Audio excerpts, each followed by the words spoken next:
আজকে আমাদের class number 13। তো আজকে আমরা শিখতে যাচ্ছি pen tool, path, shape mode, path selection, direct selection tool. বলা হয়ে থাকে প্যান টুলকে মাস্টার টুল বলা হয়ে থাকে, কেননা প্যান টুলের এমন কিছু কাজ আছে যেটা আপনি অন্য কোনো টুল দিয়ে আপনি করতে পারবেন না এতটা স্মুথলিভাবে।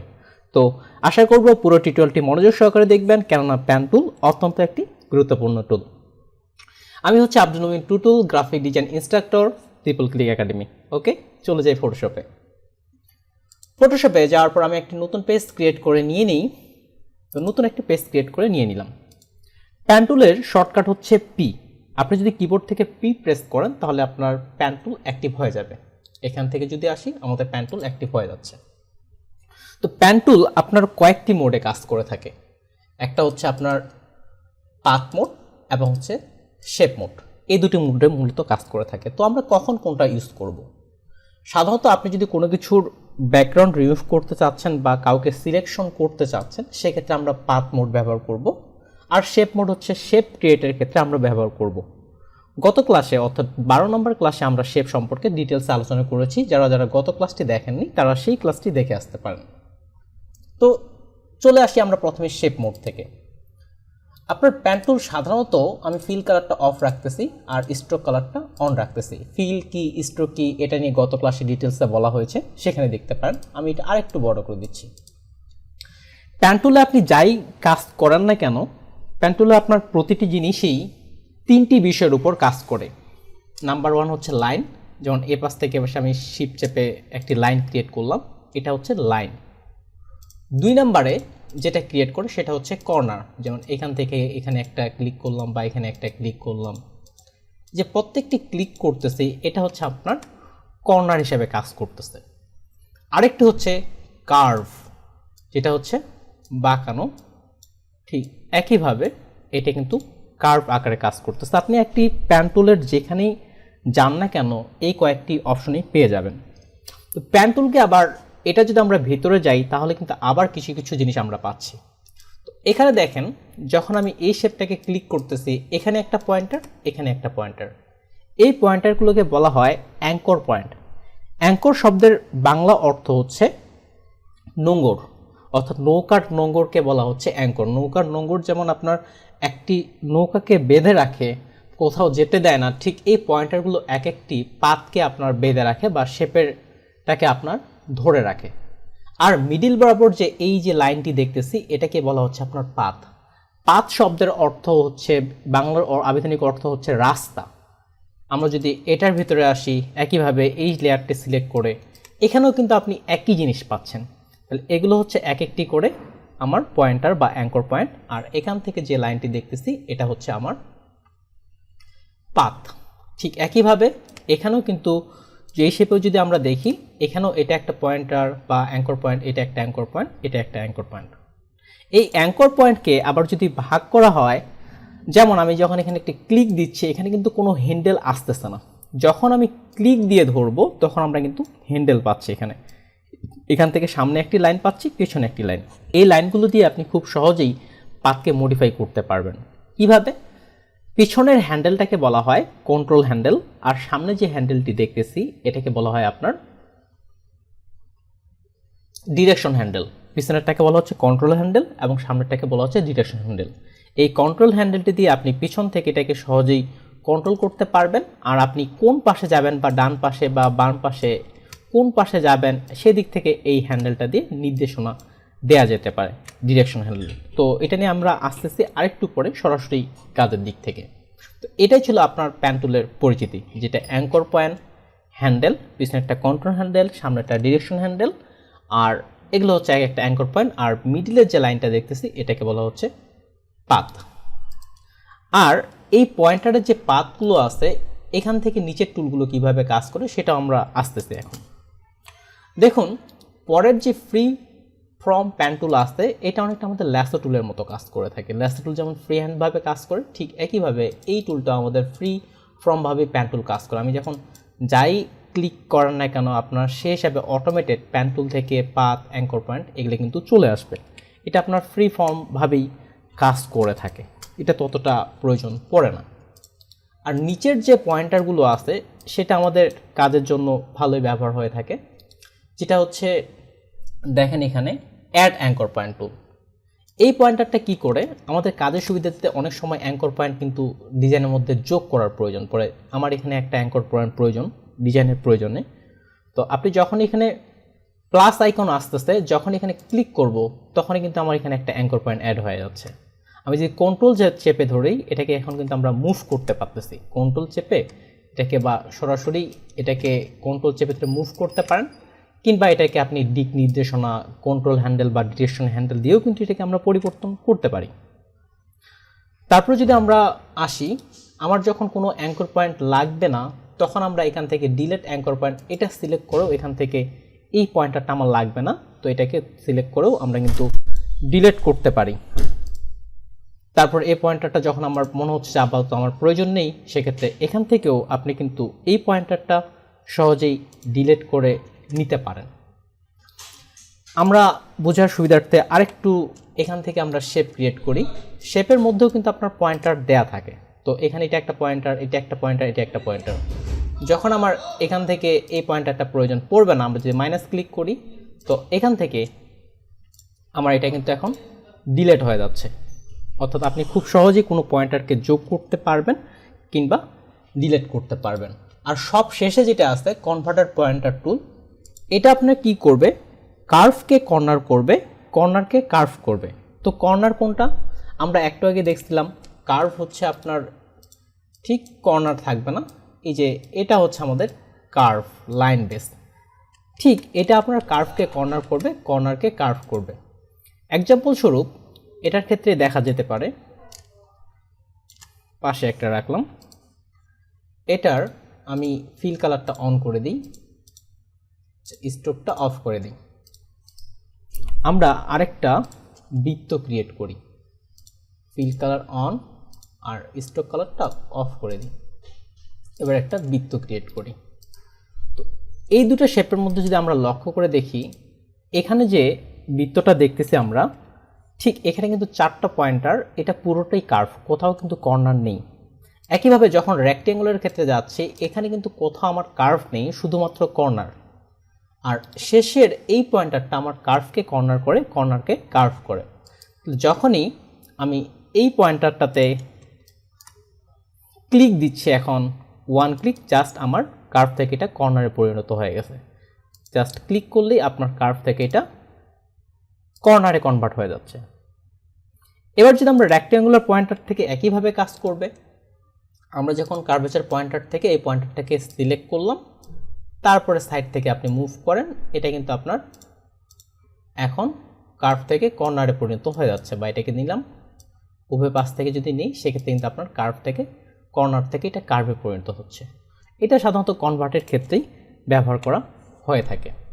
তো এই ছিল প্যান টুলের বেসিক। তো প্যান টুল দিয়ে আপনার ব্যাকগ্রাউন্ডও কিন্তু রিমুভ করা হয়ে থাকে বা কোনো কিছু সিলেকশন করা হয়ে থাকে।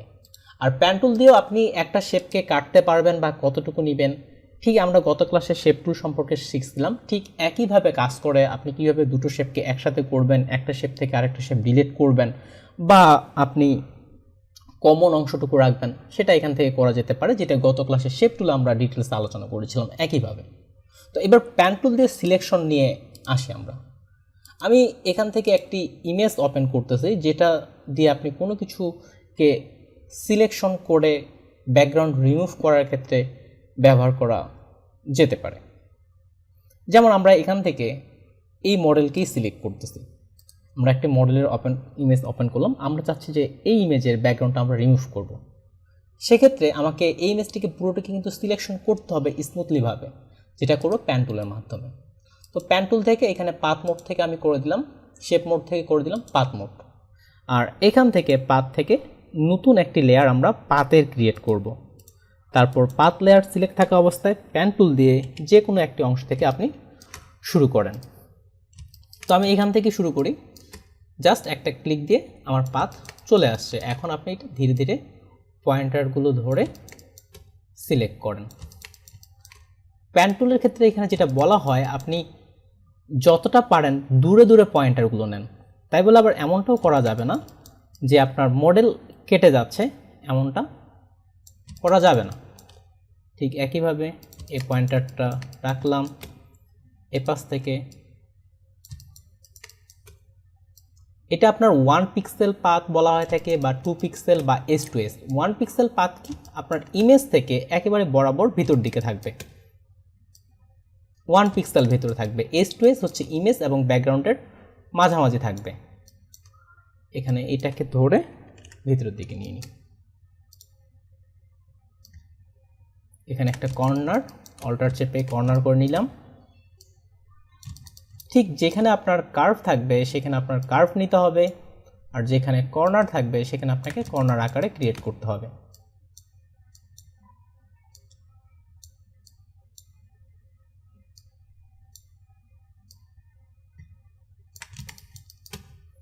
এই পয়েন্টারটাকে আরেকটু নিচে নামিয়ে দিই, সিলেক্ট করে অ্যারো কি দিয়েই নিচ থেকে এটা পয়েন্টারটা নিচে চলে আসবে, জাস্ট 1 ক্লিক।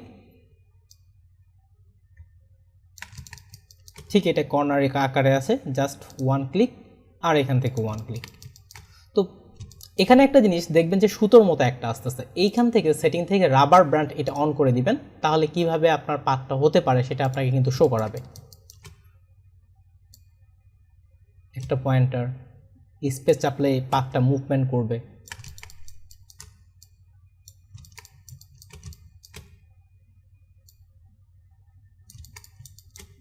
একইভাবে এখান থেকেও পাত করে নিচ্ছি, বাইরে থেকে এটা নিলাম।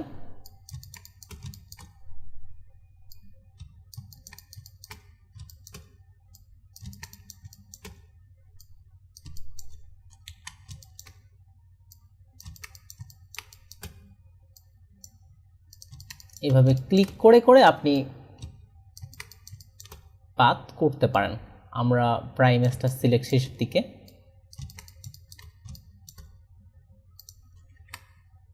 এই ব্যাকগ্রাউন্ড রিমুভ নিয়ে মার্কেট প্লেসেও কিন্তু অনেক কাজ পাওয়া যায়, যদিও এই সেক্টরে একটু কম্পিটিশন বেশি।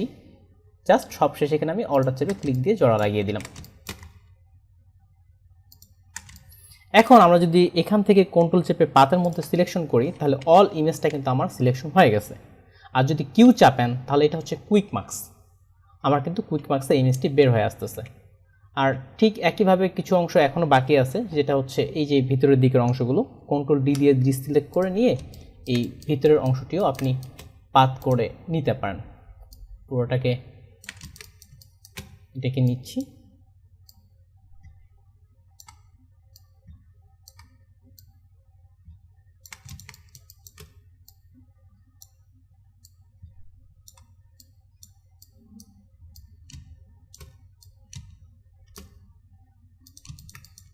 এই পাশের হালকা একটু গ্যাপ আছে সেটাও আমরা পাত করে নিয়ে নিই।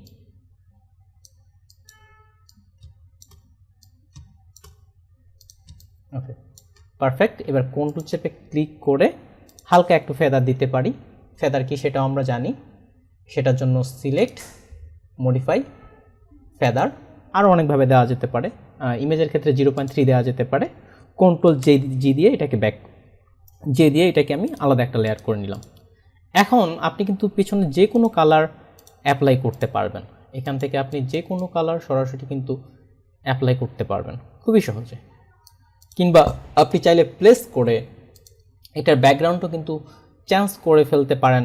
যেমন এই ব্যাকগ্রাউন্ডটি আমি প্লেস করতেছি, এখান থেকে আমরা কিন্তু খুব সহজেই ব্যাকগ্রাউন্ডটা কিন্তু ইমেজের চেঞ্জ করে ফেলতে পারি। খুব সহজেই পাতের মাধ্যমে পারফেক্টলিভাবে একটা ইমেজের ব্যাকগ্রাউন্ড কিন্তু চেঞ্জ করে নেওয়া যেতে পারে। তো আর কি কি টপিক আছে সেটা আমরা এতক্ষণ দেখলাম প্যান টুল বা পাথ। এবার পাথ সিলেকশন টুল বা ডিরেক্ট সিলেকশন টুল এই বিষয়গুলোতে আসি। পাথ সিলেকশন টুল বা ডিরেক্ট সিলেকশন টুলের শর্টকাট হচ্ছে এখান থেকে যদি আমি এখন পাথ সিলেকশনেই আসি, তো এই ইমেজের মধ্যে আমার যে পাথটা আছে এই পাথটার কোথায় কোথায় অ্যাঙ্কর পয়েন্ট আছে সেটা কিন্তু আমি দেখতে পাচ্ছি না। এখান থেকে পাথ সিলেকশন আসার পর আপনি শুধুমাত্র পাথের মধ্যে ক্লিক করেন তো পুরো পাথ আমার সিলেকশন হয়ে গেছে, পুরো পাথকে কিন্তু আমি দেখতে পাচ্ছি। আর ডাইরেক্ট বা ডিরেক্ট সিলেকশন টুল যেটাই বলেন না কেন, এটা দিয়ে আপনি পাথের প্রত্যেকটা পয়েন্টারকে আলাদা আলাদা করে মডিফাই করতে পারবেন। যেমন এটাকে আমি মুভ করতে পারতেছি বা এখান থেকে আমি এটাকে মুভ করতে পারতেছি। এটা প্রত্যেকটা পাথের পয়েন্টারটাকে আপনি আলাদা আলাদাভাবে মুভ করতে পারবেন। কিংবা আপনি কিন্তু শেপ থেকেও শেপের এখান থেকেও শেপকে আপনি মডিফাই করতে পারবেন।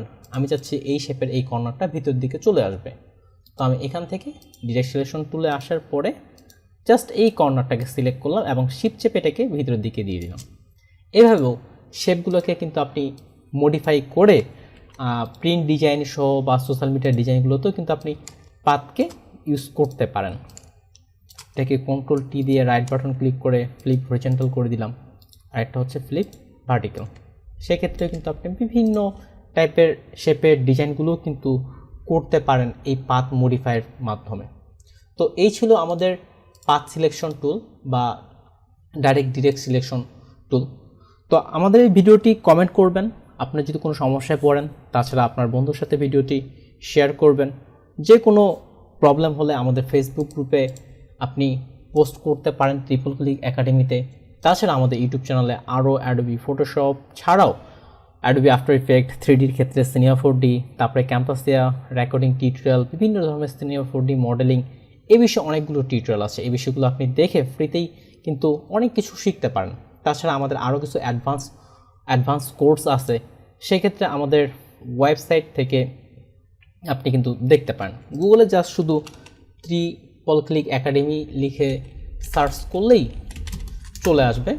এখান থেকে লিঙ্ক থেকে আপনি আমাদের ওয়েবসাইটে ভিজিট করতে পারেন। ওয়েবসাইটে আমাদের কিছু প্রিমিয়াম কোর্স আছে, সেই কোর্সগুলো সম্পর্কে আপনি দেখতে পারেন, আমাদের কোর্সগুলোর মডিউলগুলো দেখতে পারেন, কিভাবে কোর্সটা সাজানো হয়েছে এ বিষয়ে আপনি দেখতে পারেন। আমি বলছি না আপনাকে প্রিমিয়াম কোর্সগুলো করতেই হবে, আপনি আমাদের এখান থেকে দেখুন যে কি বিষয় নিয়ে সাজানো হয়েছে, গ্রাফিক ডিজাইন কোর্স সহ বা যা যা শিখবেন। এখান থেকে সহজে কিন্তু আপনি আরও অ্যাডভান্স টাইপের কাজগুলো শিখতে পারেন। তো দেখা হচ্ছে পরবর্তী ক্লাসে। আপনাদের জন্য প্রত্যেকের জন্য শুভকামনা করছি। আসসালামু আলাইকুম।